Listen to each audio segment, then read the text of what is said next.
let's go ahead and get started on the fourth element, and that's use of evaluation findings. I think that's important kind of if you want a way of conceptualizing these different elements. The first four elements you can think of as the bricks. And these last two around use of evaluation findings and the operation approach, it's more like the mortar. It's what's going to pull everything else together. Those first four may be a little more difficult, a little more inaccessible to kind of think about. But these last two, I think, are a little more intuitive, although it may kind of challenge the way that you think about evaluation just a little bit. So let's go ahead and jump in and I'll show you what I mean. So in thinking about use of evaluation findings, there are really two primary uses for the evaluation findings.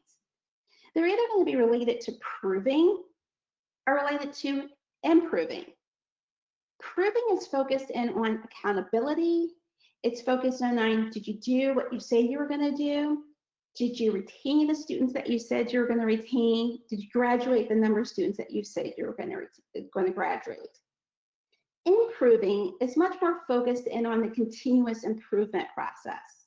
So in improving, you're much more focused in on, well, how can we get better at retaining individuals? How can we get better at graduating individuals? And what's nice about these two purposes is that they're interconnected with each other. And so the way that I think about proving and improving is I think of proving being nested within improving. And so that if you're focused in on the improving component, you're going to take care of the proving piece. So let me give you an example of that. So over the course of this webinar series, one of the examples that we've been reviewing is related to a Department of Labor tech grant that we worked on.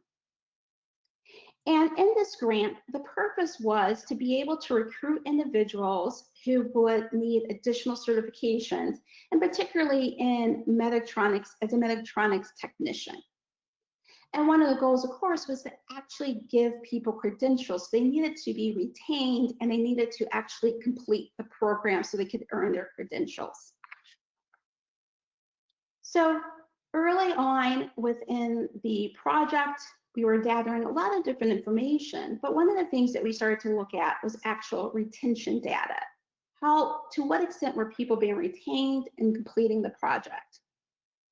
And people were enrolled in this project through cohorts. So there were about 15 people in 24 cohorts over about a 1.5-year time frame. So looking at the first 4 cohorts, these were our findings. Not really a clear pattern here. Really weren't sure how to interpret these findings. But we were talking with the project. We were regularly engaged. We were gathering data from students and getting feedback from them and from instructors. And as we started looking at this more clearly, we realized instead of organizing the data in this format, we needed to organize it this way, by putting cohorts 1 and 3 together and cohorts 2 and 4. Why is that? Well, what started to become apparent was that people who were in the odd cohorts, those were the day cohorts. And so they were enrolled in the program during the day, and they had slightly different characteristics than those who were enrolled in the evening cohorts. Different motivations, different level of educational background as well. And so in looking at that and understanding the demographic information, the project team was able to implement a number of different support services for them. And so they were able to identify and isolate out some services that would have been supportive in terms of maintaining retention. So if we looked at just the trend of those 2 first cohorts, what we would have seen off of those first 2 cohorts for those enrolled in the day program would have been at 47%. But with those additional support services, the remaining cohorts had a retention rate closer to 61%. And even though these initiatives or those additional supports were really being targeted for people in the day program.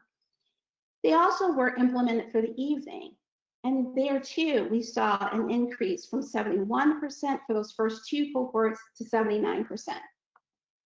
So what's really encouraging around this is that they were able to improve on the proving piece because they were focused on continuous improvement.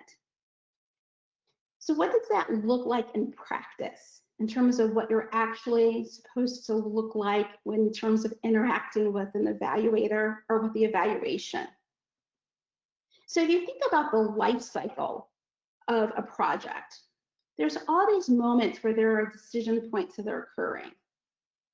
And very often the evaluation or the involvement of the evaluator is not linked to where those decisions are actually occurring. And when you have a much more continuous improvement mindset, mind frame, is that now what you're going to make sure that you're doing is to sync up the involvement of the evaluator or the evaluation when those decision points are actually occurring. So I go into greater depth on this whole role of continuous improvement in a webinar that we actually hosted in April of this year. So again, if you go to our YouTube page, you can go and review that. And also, we will have a webinar in September that's focused on developmental evaluation, which deals in greater depth around this idea as well. But for these purposes, what I want to emphasize is part of step 5. You want to make sure that you're including a statement that's talking about how the evaluations are going to be used for continuous improvement, and then the reporting for that much more kind of proving component. And this is really simple. Here again is another example that we've been using throughout this webinar series. It was a Department of Education grant. It's a small scale grant. And here, as you can see, we just have a summary statement about how the evaluation findings are going to be summarized in the report, shared with the project team, but also how formative evaluation findings will be used to inform the refinement of project activities.